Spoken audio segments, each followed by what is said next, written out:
Assalamualaikum semuanya. Kita berjumpa kembali di video pembahasan soal IPA. Untuk soal berikutnya ya. Untuk ini kita bahas di nomor 21 sampai dengan nomor 30. Yuk kita bahas dari nomor 21. Perhatikan gambar penari berikut.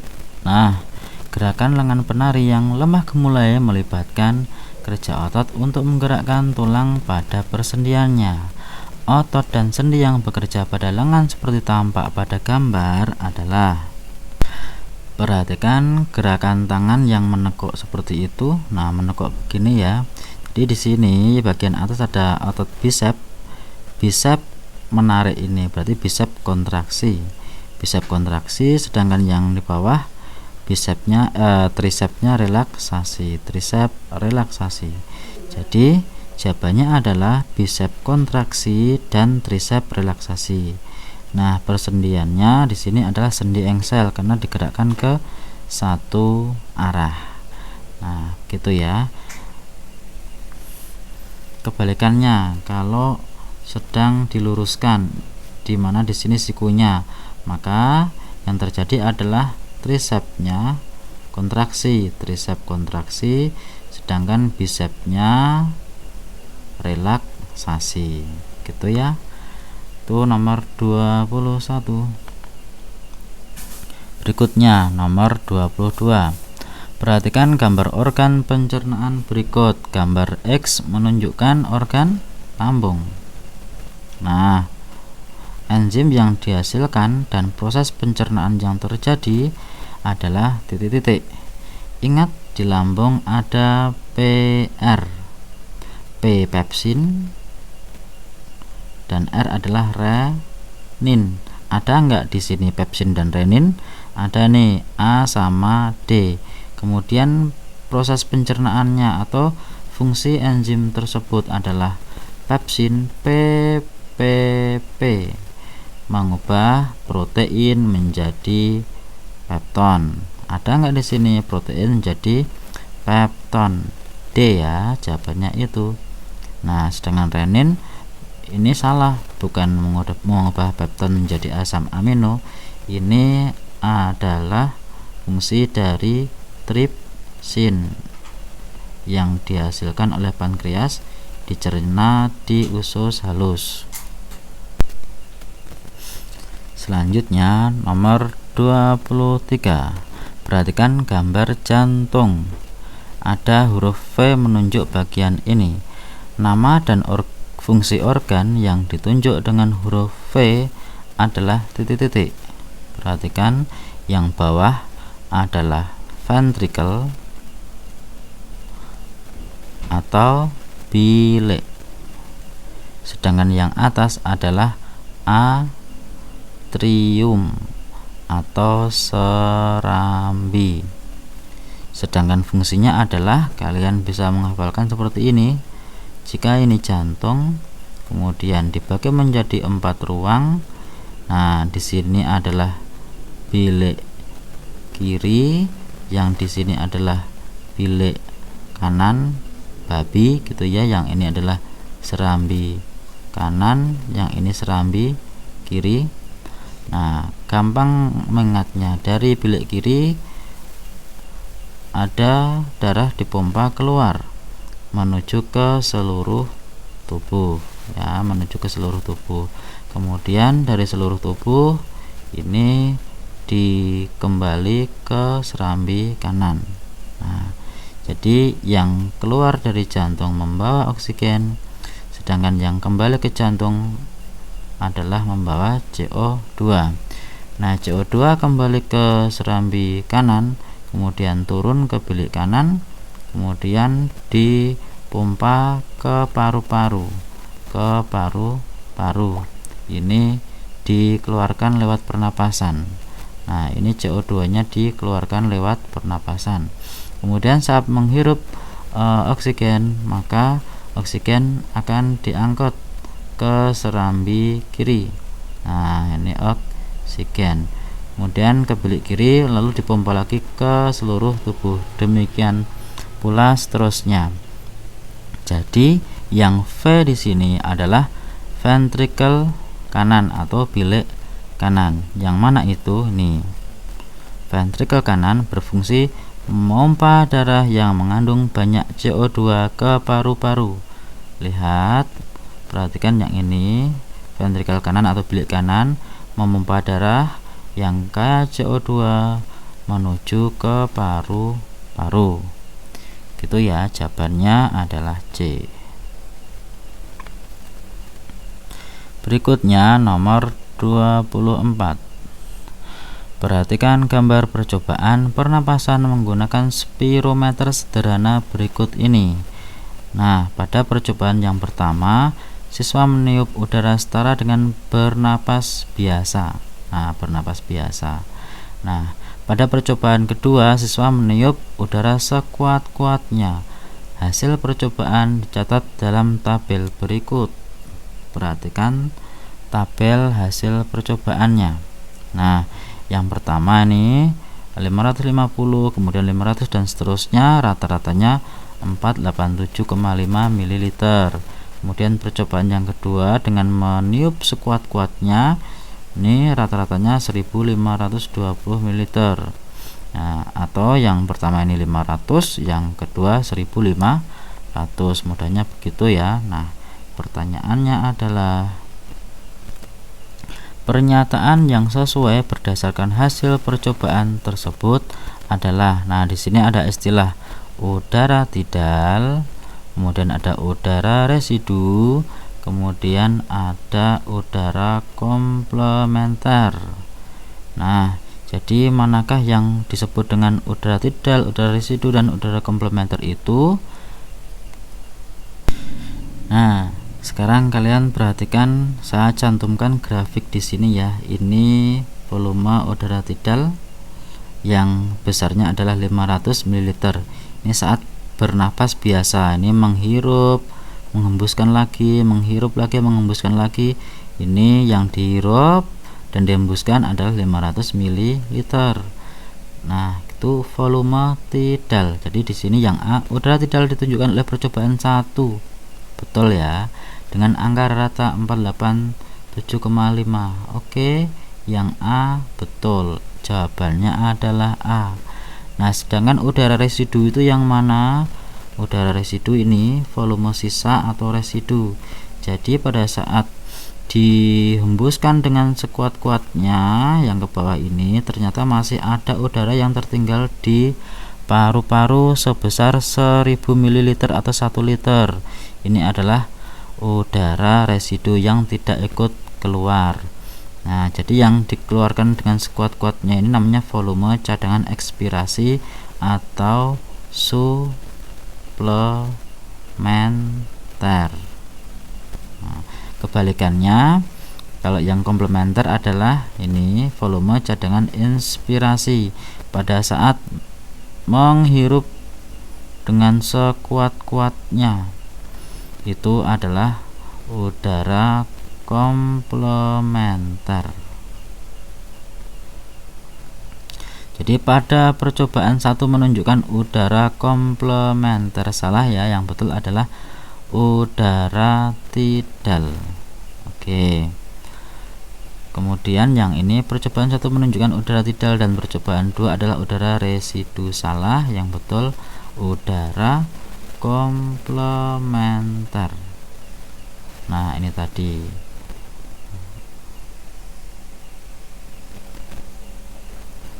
Oh, salah. Ini yang dimaksud percobaan 2 meniup udara sekuat-kuatnya. Meniup berarti menghembuskan ya, menghembuskan, mengeluarkan sekuat-kuatnya. Ini adalah suplementer. Oke, yang komplementer adalah menghirup sekuat-kuatnya. Nah, jadi itu jawabannya adalah A. Berikutnya nomor 25. Perhatikan tabel hasil pemeriksaan urin seorang pasien yang mengalami gangguan ginjal berikut. Ini yang dites adalah HB, protein, glukosa, HIV, dan pH-nya. Nah, hasil tes urin menunjukkan seperti ini. Kita lihat nilai normalnya dibandingkan dengan hasil tesnya. sehingga kita mendapatkan simpulan dari hasil tes urin tersebut. HB-nya menunjukkan 11. Kalau kita lihat nilai normalnya adalah 10,5 sampai 14, berarti ini masih normal. Kemudian yang proteinnya nilai normalnya itu negatif. Di sini hasil tesnya ada 2, berarti tidak normal. Tidak normal ya. Kemudian yang ketiga, glukosa. Hasil tesnya 100 mg per desiliter. Nah, di sini nilai normalnya adalah 70 sampai 140, berarti ini masih di ambang batas normal ya. Jadi ini normal. Kemudian HIV-nya negatif. Oke, jadi tidak ada HIV, jadi normal ya. Kemudian yang pH-nya 6. Nah, nilai normalnya adalah 4,6 sampai 8. Jadi ini masih normal. Berarti di sini yang tidak normal adalah proteinnya. Nah, berdasarkan hasil tes urin tersebut dapat diprediksi bahwa ada bagian ginjal ini seperti pada gambar, yaitu gambar nefron ini yang mengalami kerusakan, yaitu nomor berapa. Nah, karena di urinnya itu masih terdapat protein, berarti protein lolos dari saringan. Jadi yang menyaring protein adalah bagian glomerulus, yaitu di nomor 3. Jadi jawabannya adalah C. Berikutnya nomor 26.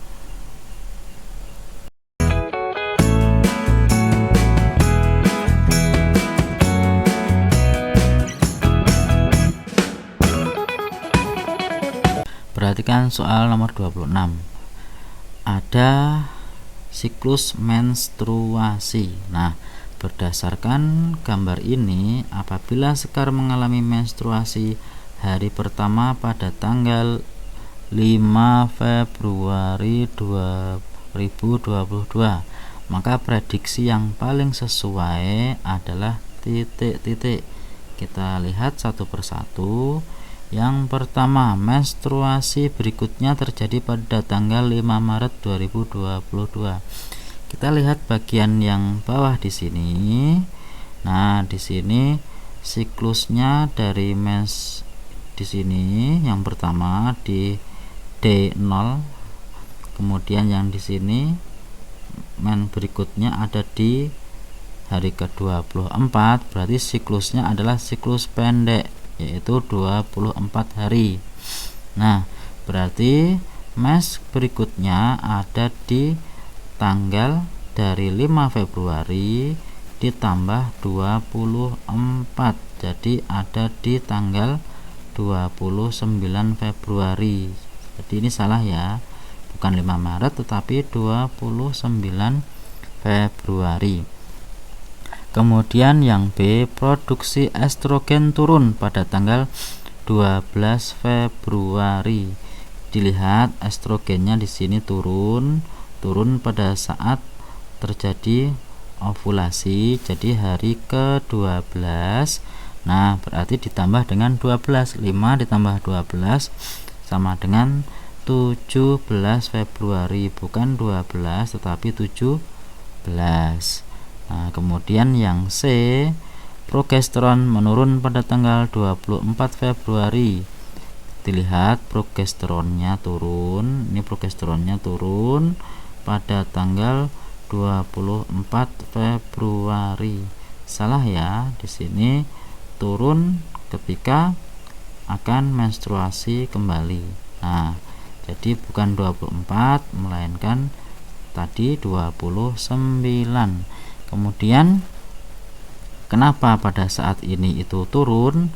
Nah, karena progesteron tidak diproduksi lagi ketika korpus luteum sudah berubah menjadi korpus albikan, sehingga akan turun grafiknya. Kemudian yang D, proses ovulasi terjadi pada tanggal 16 Februari.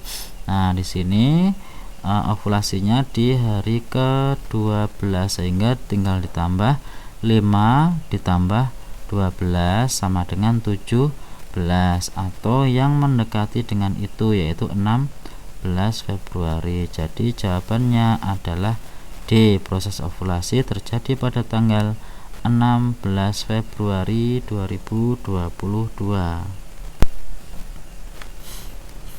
Lanjut nomor 27. Perhatikan gambar. Nah, ini ada air, kemudian ada tanaman dicabut dan dimasukkan ke dalam air yang sudah diberi eosin atau pewarna. Warnanya merah di sini. Nah, perhatikan awalnya seperti ini. Kalau dimasukkan di air biasa nggak tampak ya adanya air itu naik melalui pembuluh pengangkut. Nah, tetapi pada air yang sudah diberi pewarna eosin itu nampak nih, di batangnya terdapat warna merah-merah itu, sampai di daun-daunnya itu juga nanti ada merah-merah seperti itu. Nah, ini menunjukkan apa? Menunjukkan bahwa airnya itu diangkut ke atas dari akar melalui batang sampai ke daun.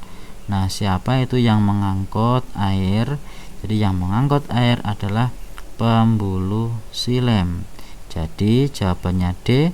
Warna merah pada batang menunjukkan kerja pembuluh xilem. Jadi xilem mengangkut air dan garam mineral yang dibutuhkan untuk fotosintesis. Berikutnya nomor 28. Perhatikan gambar dan data hasil percobaan berikut. Nah, yang pertama di tempat teduh, yang kedua di tempat terang. Perhatikan yang ini, yang AB di tempat teduh, yang CD di tempat terang. Berarti ada perbedaan hasil fotosintesisnya. Di sini yang di tempat teduh sedikit gelembung nih, 1 di A, yang 2 di B. Sedangkan di tempat terang banyak gelembungnya ini, baik di C maupun di D. Berarti ada perbedaan intensitas cahaya yang mempengaruhi kecepatan fotosintesis. Jadi yang pertama adalah dipengaruhi oleh adanya sinar matahari atau cahaya, intensitas cahaya. Oke, kemudian yang kedua, kita lihat perbedaan antara A dan B. Yang A seperti ini, yang B seperti ini. Ada tambahan di sini yang membedakan. NaHCO3 natrium bikarbonat dilarutkan di dalam air, atau kita kenal dengan soda kue, dilarutkan dalam air akan menghasilkan karbon dioksida yang terlarut di air, sehingga membuat menambah adanya CO2 yang ada di dalam air, di mana CO2 itu dibutuhkan untuk fotosintesis. Sehingga jika bahan untuk fotosintesis aja bertambah, maka nanti hasil fotosintesisnya juga akan bertambah. Nah, jadi yang membedakan di sini adalah jumlah gelembungnya. Yang ini sedikit, yang ini sedikit lebih banyak. Demikian pula yang di tempat terang.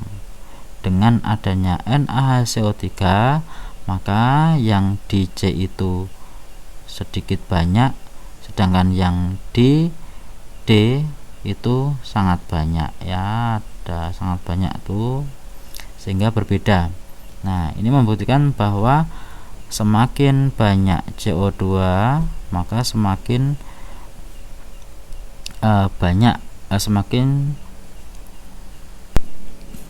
Nah, jadi dengan adanya tambahan CO2 maka juga akan mempengaruhi hasil dari fotosintesis, sehingga kesimpulannya yang tepat adalah, nah di sini ada CO2-nya yang A ya. Kecepatan fotosintesis pada tumbuhan dipengaruhi oleh sinar matahari langsung dan karbon dioksida yang terlarut di dalam air. Berikutnya nomor 29.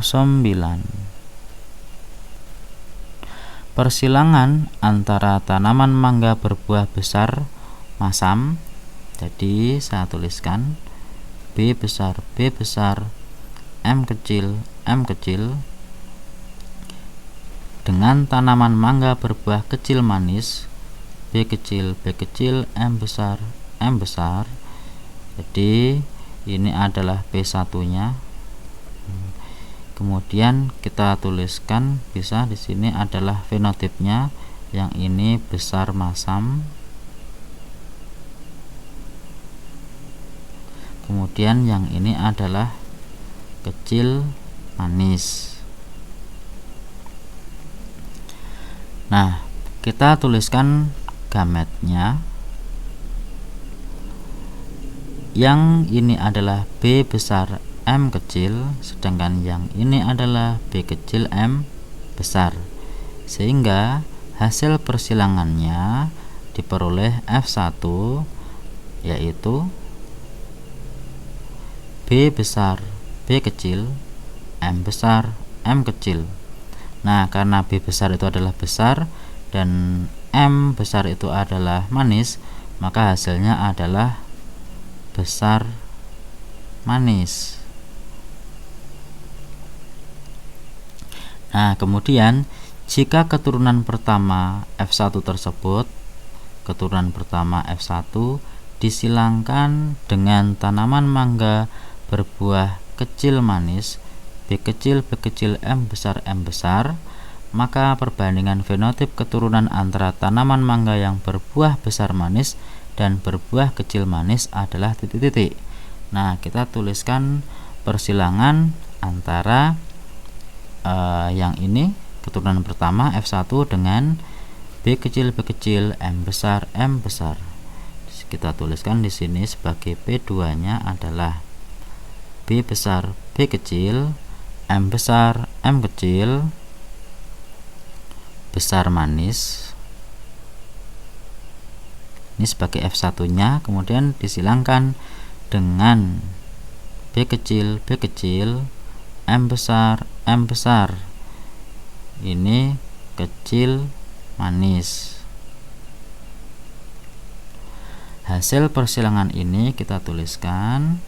Yang pertama, kita tuliskan gametnya terlebih dahulu.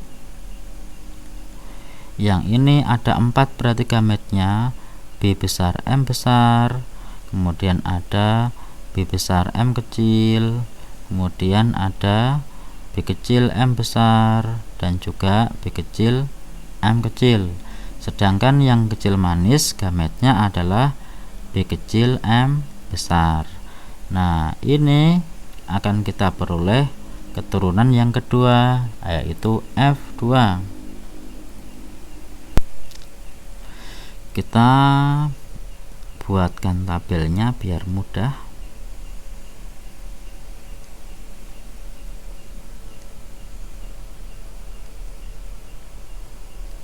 Yang di sini adalah gamet yang pertama, ada B besar, M besar, kemudian ada B kecil, M besar, kemudian yang ini